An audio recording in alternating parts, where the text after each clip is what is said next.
이솝 우화 한 토막입니다. 하늘을 날고 싶어하는 개구리가 연못가에 살고 있었습니다. 아이디어가 떠올랐어요. 나무 막대기 하나를 가지고 새한테 갑니다. 내가 이쪽을 물고 있을 테니 너는 저쪽을 물고 하늘을 날면 어떻겠느냐. 이 새가 마음이 좋아갖고요. 그렇게 해준다고 합니다. 그래서 하늘을 올라가게 됐습니다. 너무너무 좋았어요.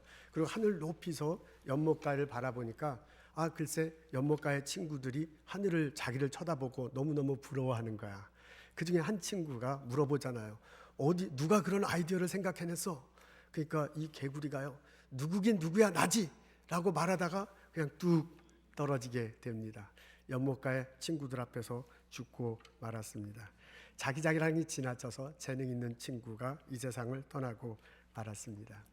오늘 저희들은 고린도전서 1장의 말씀을 읽습니다. 얼른 눈에 들어오는 규절이 있습니다. 29절에요. 자랑하지 말아라 라는 그런 가르침을 들을 수 있습니다. 하나님 앞에서 자랑하지 말라 라고 그렇게 말하고 있습니다.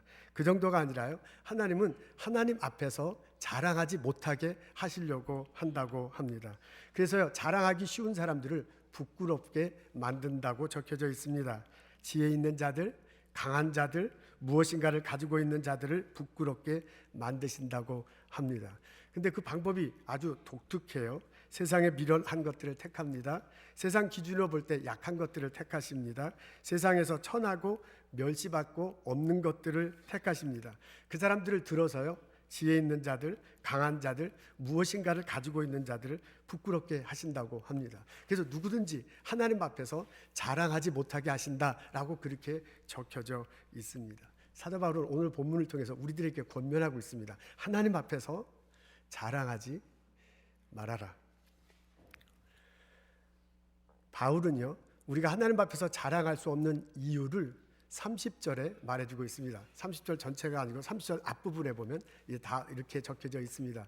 여러분 앞에 나와 있는데 한국말로 된 부분 우리 다 같이 읽겠습니다. 시작. 너희는 하나님께로부터 나서 그리스도 예수 안에 있다 라고 그렇게 말해주면서요. 이것을 근거로 해서 너희가 하나님 앞에서 자랑하면 안 된다라고 우리들에게 권면해주고 있습니다. 너희는 하나님께로부터 나서 그리스도 예수 안에 있다. 이렇게 한국말로 되어 있는데 영어로 된 번역을 보니까 조금 다르게 되어 있는 것을 알 수 있습니다. NRSV라는 영어 성경에 보면요. He is the source of your life in Jesus Christ. Christ Jesus. 이렇게 되어 있습니다. Your life, source가 하나님입니다. 근데 NIV에 보면 또 다르게 번역되어 있는 것을 알 수 있습니다. It is because of Him that you are in Jesus Christ. 그러니까 같은 내용인데요. 두 영어 번역본이 서로 다르게 번역되어 있는 것을 알 수 있습니다. 이게 좀 약간 다르게 번역되어 있는데요. 그 약간 다르게 번역된 뉘앙스를 곰곰이 생각해 보면 좀 더 풍성한 깨달음을 우리가 얻을 수 있습니다. NRSV에서 번역한 걸로 보면 이 Your Life라는 게 가운데 딱 있어서요. 그게 얼른 우리 눈에 들어옵니다. Your Life, 나의 삶. 나의 삶이 있는데요. 내가 누리고 있는데요. 내가 가지고 있는 건데 그 소스가 누구냐? 하나님이다 라고 그렇게 말해주고 있습니다. 우리는 보스턴에서요. 이민 1세대로 살아가고 있습니다. 나의 신체를 가지고 이 신체 건강한 모습으로요. 건강하게 그리고 이렇게 살아가고 있습니다. 나는 결혼했고요. 결혼 안 하신 분도 있으시지만 자녀들도 있고 일터가 있습니다. 공부할 수 있고 연구할 수 있습니다. 어느 정도 내겐 재산이 있습니다. 명예도 있습니다. 나에게 어느 정도의 힘, 오서리티 같은 것도 지니고 있습니다. 나를 사랑하는 사람도 있고 나를 싫어하는 사람도 있겠죠. 사랑하는 사람도 있고요. 내가 사랑을 나누고 정을 나누는 사람이 내 주변에 많이 있습니다. 이런 관계들이 있죠. 이런 내가 누리고 있는 것 속에서 내가 형성되고 있는데 이 모든 것의 근원이 Your life의 source가 하나님이다 라고 가르쳐 주시는 것을 알 수 있습니다. 그분이 허락하셨습니다. 그분이 주셨습니다. 그래서 나의 라이프가 지금 이렇게 형성되고 있습니다. NIV 성경에 나와 있는 것들을 읽어보고요. 그 뉘앙스를 느껴보다면 신앙에 관한 것을 좀 더 강조한 걸 알 수 있습니다. 그 NIV는 뭐라고 하냐면 You are in Jesus Christ. 너가 Jesus Christ 안에 있는데 그게 왜 그렇게 됐냐면 Because Him, 하나님 때문에 너가 바로 예수님 안에 있는 거다라고 그렇게 알려주고 있습니다. 나의 신앙, 내 신앙생활이 하나님으로부터 허락됐기 때문에 갖고 있는 것으로 그렇게 묘사되고 있습니다. 십자가에 달리시고 부활하신 예수 그리스도, 그분에 관한 소식을 듣습니다. 내가 마음으로 믿고요, 마음으로 받아들입니다. 예수님을 믿어 내 죄가 용서됐다. 예수님 안에서 내가 의롭게 됐다. 내가 천국에서 영원히 살게 되는 천국에 대한 소망을 가지고 우리는 하루하루 살아가게 됩니다. 그 예수님 가르침대로 거룩하게 살고 싶습니다. 예수님 안에서 지혜를 얻고 싶습니다. 예수님 안에서 능력을 얻고요, 그것을 능력을 받으면서 우리는 살아가고 있습니다. 이런 모든 것들이 예수님과 관계를 맺을 때, 내가 예수님 안에 있을 때 예수님 안에서 내게 주어지는 거거든요. 근데 그것이 예수님 안에서 내게 주어지는 건데, 그것이 어디서부터 왔냐? 하나님 때문이다 그래요. 하나님이 예수님 보내주시고, 하나님이 예수님 안에서 허락하시고, 하나님이 예수님 안에서 너를 관계 맺게 하시고, 하나님께서 주셨기 때문에 너가 그런 신앙생활을 누릴 수 있는 거다 라고 말해주는 소리를 들을 수 있습니다. 여러분, 우리는 보스턴에서 이민 1세대로 살아가고 있어요. 나의 삶, 그 소스는 하나님이시다. 여러분, 우리는 성령님께서 같이 신앙생활하고 직분을 가지고 봉사하고 있습니다. 내 신앙생활의 근거 하나님이다 라고 바울이 우리들에게 가르쳐주고 있습니다. 그 소스가, 그 이유가 하나님 때문이라면 너희들이 어떻게 하나님 앞에서 자랑할 수 있겠느냐 라는 바울의 가르침입니다. 하나님이 내 삶에, 내 신앙생활의 소스라면, 그게 근본이라면, 이 명제가요 진리라면, 이 명제를요 내가 받아들이고 내 마음속에 품고 있노라면 하나님 앞에서 나는 자랑할 것이 없습니다. 이것이 정말 사실이라면, 이것을 믿고 내가 신앙생활한다면, 이것이 하나님의 말씀이라면 내가 하나님 앞에서 겸손할 수밖에 없습니다. 내게 있는 것 중에 받지 아니한 것이 무엇이뇨? 내가 받았은즉 어찌하여 받지 아니한 것 같이 자랑하느뇨? 고린도전서 4장 7절에 바울이 가르쳐 주고 있습니다. 주신 그분 앞에서, 내 삶의 소스가 된 그분 앞에서 우리는 겸손할 수밖에 없습니다. 하나님이 이 세상을 창조하셨습니다. 그 하나님이 나를 만드셨습니다. 하나님은 창조자고 나는 피조물입니다. 하나님이 이 세상을 주관하십니다. 그분이 나의 삶을 통치하십니다. 하나님이 나에게 왕이시고요, 나는 그분의 백성이십니다. 하나님은 이 세상을 돌보십니다. 그분이 나의 삶을 돌보셔서 이때까지 살아왔습니다. 하나님은 목자고요, 나는 양입니다. 하나님은 하늘 보좌에 앉아 계시대요. 하나님은 새하늘과 새 땅에서요, 새하늘과 새 땅에서 예배를 받으신다고 합니다.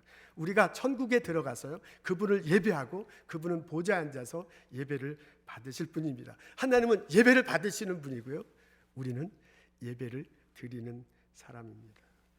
이것을 깨닫는다면, 이 고백 안에서 나의 관계를 발견한다면 우리는 하나님 앞에서 겸손할 수밖에 없습니다. 이 겸손 위에 하나님의 은혜가 임재하십니다. 서로 겸손으로 허리를 동이라. 하나님이 교만한 자를 대적하시되 겸손한 자들에게는 은혜를 주시느니라. 그러므로 하나님의 능하신 손 아래서 겸손하라. 때가 되면 너희를 높이시리라. 베드로전서 5장 5절부터 6절에 있는 말씀입니다. 하나님 앞에서 겸손하라. 그러면 하나님께서 겸손한 자에게 은혜를 주시는데요, 하나님께서 능하신 손으로 그를 세우신대요. 근데 그 하나님의 때가 있어요. 나의 때가, 내가 원하는 방법이 아니고 하나님의 때가 있는데, 하나님께서 은혜를 주시고요, 그 하나님의 때에 그 사람을 높이시리라 라고 말씀해 주시는 소리를 들을 수 있습니다. 나의 인생의 모든 소스가 하나님으로부터 온다면, 내 신앙생활하게 된 것은 바로 하나님 때문이라고 고백한다면 우리는 하나님 앞에 나가 겸손하게 무릎 꿇고 하나님을 찬양하고 하나님을 예배할 수 있습니다. 하나님이 우리의 찬양을 받으십니다. 하나님이 우리의 고백을 들으십니다. 하나님이 우리의 예배를 받으십니다. 그리고 내게 은혜로 함께 하십니다. 그 하나님이 때가 되면 주의 거룩한 손으로, 능력의 손으로 우리를 세워 주실 것입니다. 이 깨달음이, 이 체험이, 이 고백이 우리들 모두에게 있기를 주님의 이름으로 소원합니다.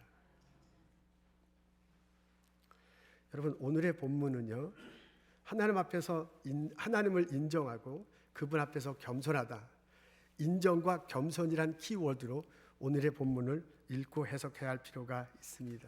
그때 이 본문이 내 삶 속에 살아날 것이고 이 본문을 통해서 하나님께서 주시는 은혜를 받을 수 있습니다.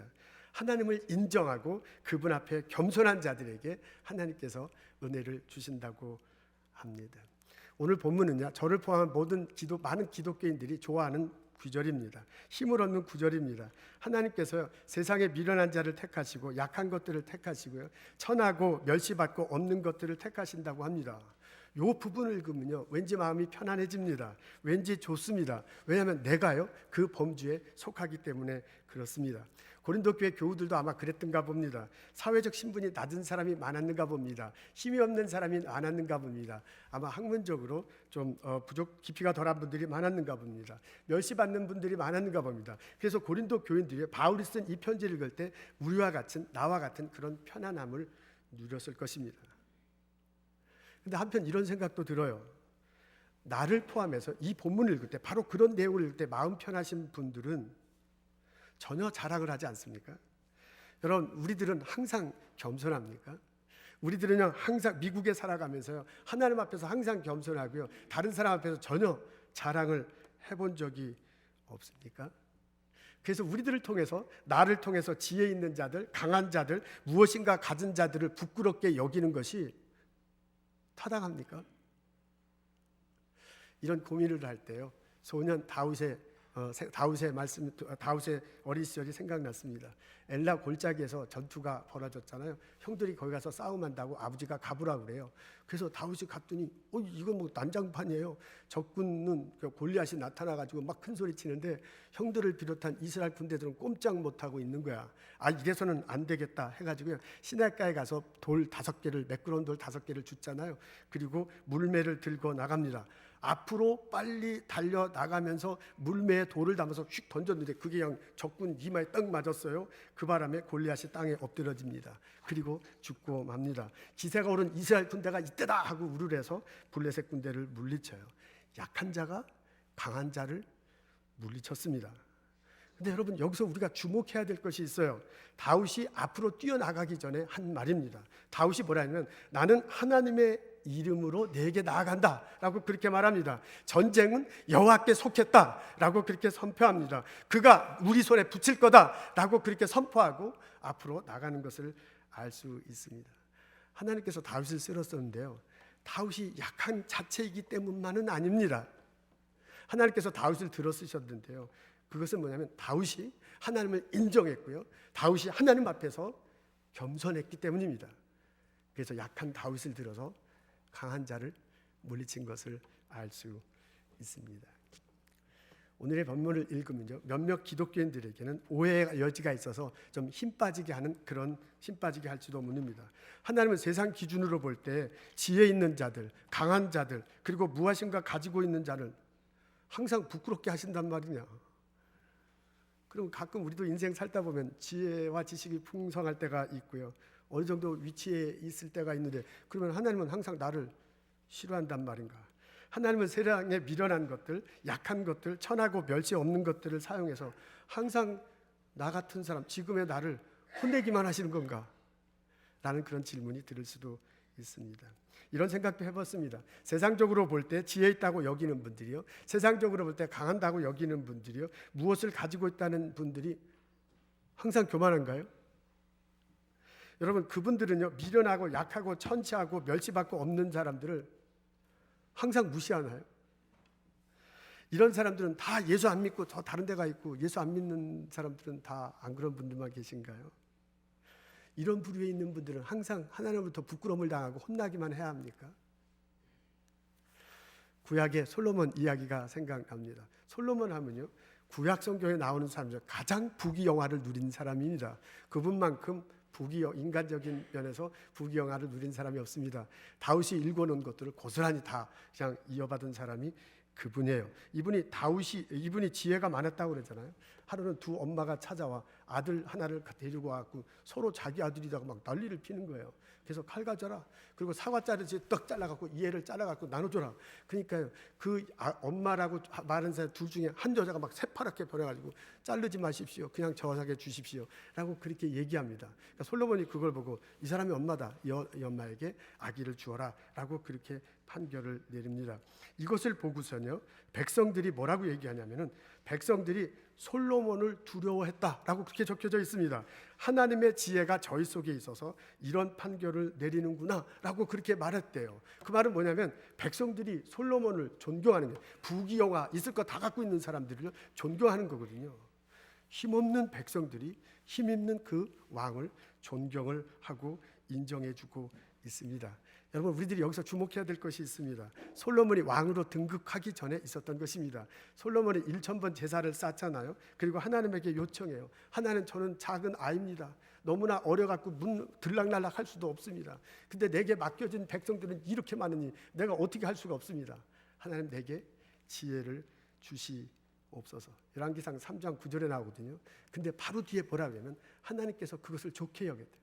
하나님께서 그걸 마음 좋게 여겼습니다. 그래서 솔로몬에게 지혜와 은총을 주셨다는 것을 알 수 있습니다. 부귀영화를 다 누린 왕으로서 힘 있는 그 사람을 하나님이 마음에 좋게 여겼어요. 하나님이 그분을 받아들인 것을 알 수 있습니다. 왜 그랬느냐? 솔로몬이 하나님 앞에서 하나님을 인정하고요, 그리고 그분 앞에서 겸손했기 때문에 그렇습니다.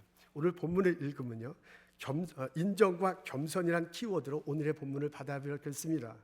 우리가 오늘 본문을 읽을 때 때로는 내가 정말 약한 자고 비천하고 없는 거 아무것도 없는 그런 상황에서 본문을 읽을 수 있습니다. 근데 때로는 정말 하나님께서 축복하셔서 내가 가진 자고 누린 자고 지혜와 지식이 풍부할 때 이 본문을 읽을 수도 있다, 그 말입니다.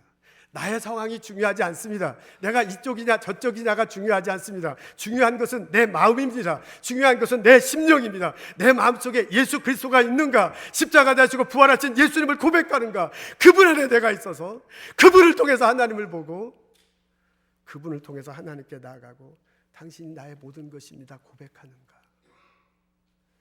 내가 그분 앞에서 겸손한가, 그것이 더 중요합니다. 여러분 어떻습니까? 나는 보스턴에서 이민 1세대로 살아가고 있습니다. 내가 이 보스턴에서 이민 1세대로 살아가는데요, 내가 살아가고 있고 내가 누리고 있는 이 모든 것들의 소스가, 근본 원인이 하나님으로부터 온다고 오늘 이렇게 가르쳐주고 있습니다. 나는 이것을 인정합니까? 나는 하나님 앞에서 겸손하게 무릎 꿇고요, 하나님 앞에 인정함을 고백하고 찬양하고 예배드리며 살아가고 있습니까? 하나님, 지금 내 삶 속에서 역류하는 것 다 하나님께서 주신 것입니다. 내 가족, 내 자녀들 하나님께서 허락. 우리 딸들 얼마나 이뻐요. 우리 아들들 얼마나 자랑스러워요. 그 아들 자랑, 딸 자랑, 그 다 하나님께서 주신 거다. 나의 일터, 내 연구소, 내가 학생들 앞에서 가르칠 수 있는 거, 내가 여기 와서 공부할 수 있는 거, 내가 이웃들과 누릴 수 있는 이 모든 것들이 하나님께서 주신 것입니다 라고 그렇게 고백하며 살아가고 있습니까? 여러분, 내가 신앙생활할 때 내 신앙생활 할 수 있도록 소스가 되시고요, 내 신앙생활 할 수 있도록 인도해 주시고 그렇게 축복하신 분이 예수 안에 계신 하나님이라고 말하고 있습니다. 내가 십자가 되시고 부활하신 예수님을 고백하는 것, 그분 때문에 삽니다. 그분을 붙듭니다. 그분 앞에서 거룩해졌습니다. 그분을 통해서 오시는 지혜 때문에, 그분을 통해서 오는 능력 때문에 내가 오늘 하루하루 버티고 있습니다 라고 고백하면서 찬양하면서 예배하면서 살아가고 있습니까? 나의 상황이 이쪽에 있느냐, 나의 상황이 저쪽에 있느냐가 중요하지 않습니다.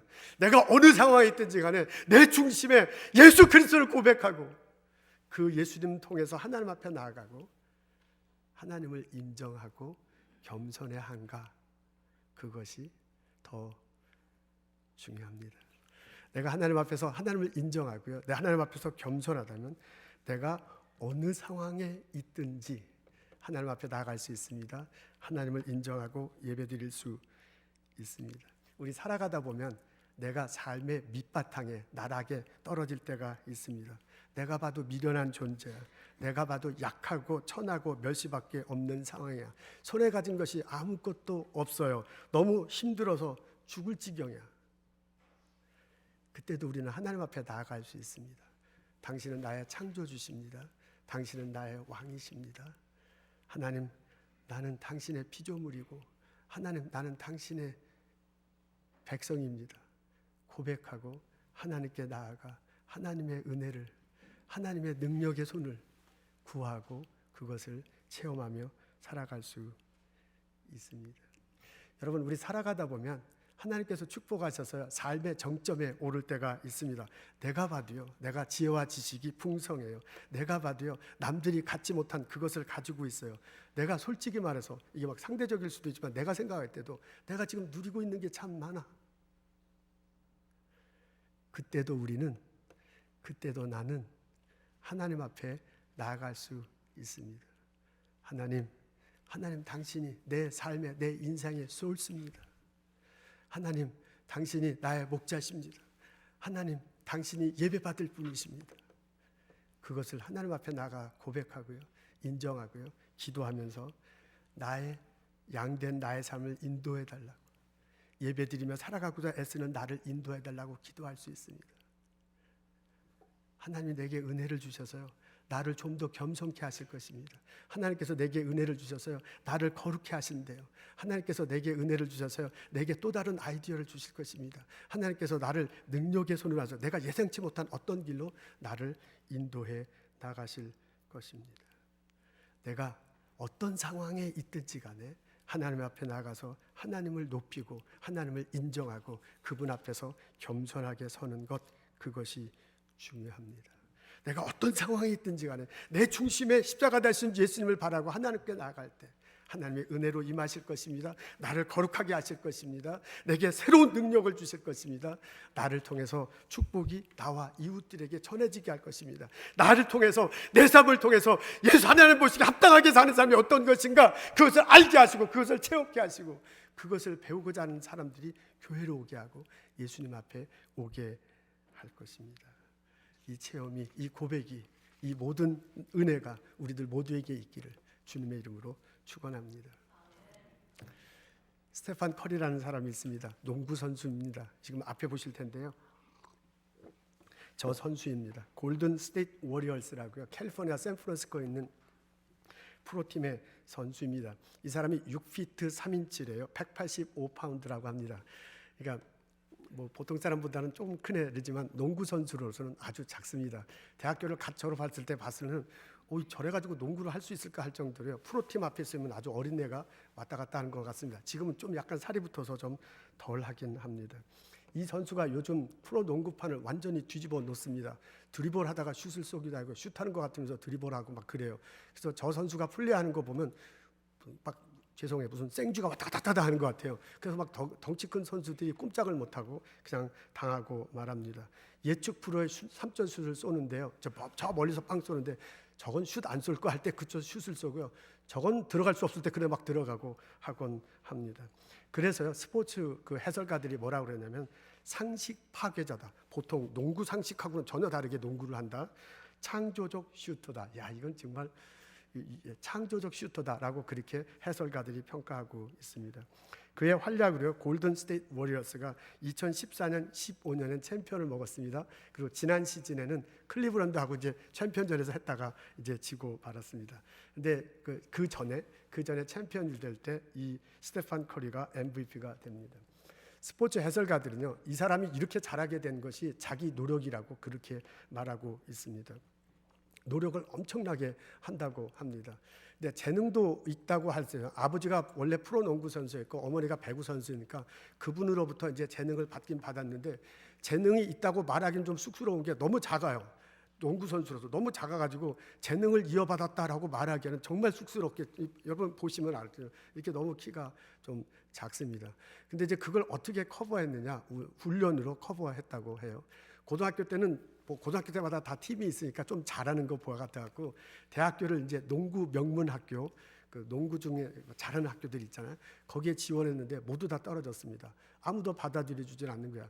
그러니까 고등학교 때는 좀 반짝하는 것 같은데 대학교만 들어가도 이제 벌써 덩치들이 크니까 이렇게 하고서는 안 돼. 워낙 조그만 선수가 슛을 쏘니까 큰 선수가 이렇게 블락하면은 그냥 막히는 거예요. 그래서 본인이 가고 싶은 대학교 버지니아 텍에 갖고 이제 그 대학 농구 중에서도 이제 메이저 학교를 다 지원했는데 전부 떨어져서요. 나중엔 할 수 없이 갈 데가 없어서 데이비슨 칼리지라고 남부에 있는 아주 조그만 학교예요. 이제 학교도 작지만 이제 대학 농구로 따지면 이제 아주 마이너에 있는 그런 학교입니다. 그 학교에 가서 이제 농구를 하게 됩니다. 그래서 자기가 그 전에는 두 손으로 이렇게 슛을 쐈대요. 근데 이제 두 손으로 쏘는 데다가 이게 날아가는 게 이렇게 낮으니까 키 큰 선수한테 막혀요. 그래서 이걸 어떻게 극복해야 되느냐? 한 손으로, 이제 보통 선수는 한 손으로 써요. 근데 이 사람이 신체가 너무 작으니까 두 손으로 했는가 봐요.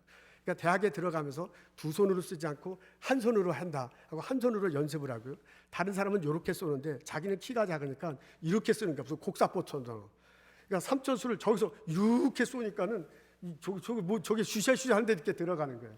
그러니까 대학교 1학년 때부터 한 손으로 쏘고 이렇게 올려서 쏘는 솥을 자기 혼자서 그냥 거의 미친 듯이 합니다.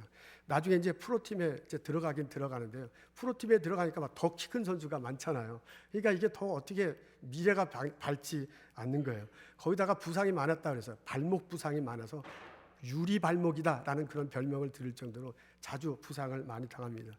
근데 그것을 어떻게 극복하느냐? 계속해서 연습하는 거야. 계속해서 훈련해서 자기는 키도 작고 왜소하고 부상이 많으니까 연습을 통해서 그것을 극복할 수밖에 없다면서 계속해서 극복하곤 합니다. 그래서요, 스포츠 해설가들이 저 선수는 엄청나게 노력하는 사람이다. 노력 때문에 이렇게 됐다라고 그렇게 평가합니다. 근데 본인은 뭐라 그러냐면 내가 오늘날에 이르게 된 것은 이 사람이 막 계속 발전하기 때문에 MVP 정도가 아니라 MIP, 임프루브, 매일 임프루브 합니다. 이런 정도로 아주 그냥 노력을 굉장히 많이 합니다. 근데 본인은 뭐라 하냐면 내가 이 자리에 서고 지금 계속 발전하는 것은 신앙 때문입니다. 하나님께서 주신 능력 때문이다라고 그렇게 이야기합니다. 부모님이 모두 기독교인이에요. 그래서 어렸을 때부터 계속 교회를 다녔대요. 근데 고등학교 때 이제 설교 끝나고 난 다음에 나와서 이렇게 헌신하도록 하잖아요. 그때 이제 헌신을 하면서 자기는 이제 농구를 통해서 하나님께 영광을 돌린다라고 그렇게 고백하면서 살기 시작했습니다. 그래서 이분이 짧은 인터뷰할 때도 반드시 하나님 얘기를 해요. 하나님께서 제게 농구를 할 수 있는 힘을 주셨고 저는 그것을 발전시키기 위해 매일같이 노력합니다. 사람들은 내가 노력한다는 걸 얘기하는데 그게 아니라 하나님께서 내게 주신 거다. 그렇게 얘기하는 거예요. 농구 역시도 어느 순간에 제게서 사라질 수 있는 것인 것을 압니다. 저는 농구를 통해서 제가 영향력을 가짐으로써 좋은 일을 할 수 있고 농구를 통해서 그리스도를 전할 수 있다는 사실에 감사합니다. 그건 제가 받을 수 있는 상이나 어떤 트로피보다도 더 의미 있는 것입니다. 여러분 이 선수의 농구화가 재밌어요. 지금 앞에 봤는데 그 I can do everything 이렇게 써놨잖아요. 이렇게 써놓고 이 사진 전에 본 것이 있을 텐데 413 저렇게 써놓고 다닙니다. 저게 빌립보서 4장 13절이에요. 그러니까 빌립보서 4장 13절을 저렇게 써놓고 그다음에 그 옆에다가 쓰기도 하고 이 농구 뭐라 그래 귀라고 그러나요? 여기다가 써놓기도 하고 그럽니다. 그러면 이제 이렇게 막 TV로 비출 때 선수가 비치기도 하지만 그냥 액시던트리 저런 것도 막 비치는 거예요. 그러면서 이제 그리스도를 전하겠다라고 그렇게 말합니다. 빌립보서 4장 13절에는 내게 능력 주시는 자 안에서 내가 모든 것을 할 수 있다라고 그렇게 적혀져 있습니다. 이분이 대학교 들어가서 프로팀에 들어가서 처음 몇 년은 약간 헤맸습니다. 그러다가 처음 몇 년은 나이키 운동화하고 계약을 맺었대요. 그러다가 이제 잘하긴 잘하는데 이건 좀 거시기한 거야. 그래서 이제 재계약을 맺는데 나이키 운동화에서요 250만 달러를 주고 재계약을 맺자 하면서 조건을 하나 붙였는데 너무 예수 믿는 티를 안 냈으면 좋겠다라는 게 조건이에요. 저 4장 13절 쓰거나 I can do everything 이거 성경 구절 안 써는 그게 조건이었습니다. 그러니까 이 커리가요 그러면 나는 안 하겠다라고 그것을 거절해요. 이 거절했다는 소식을 듣고서요. 언더 아머라는 이제 또 다른 스포츠 회사죠. 그 회사에서 접근해요. 그러면서 우리는 400만 불을 주겠다. 그리고요, 너가 성경 구절을 쓰든 안 쓰든 그건 우리하고는 문제가 안 된다라고 그렇게 제안을 합니다. 그래서 언더 아머하고 이제 계약을 해요.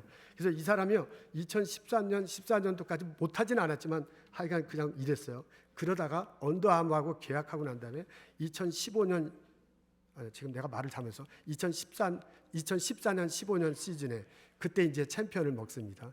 그러니까 그 스포츠 한 사람들 다 계산하잖아요. 이 사람 TV 방영된 거 그런 걸 막 돈으로 따지고 그러잖아요.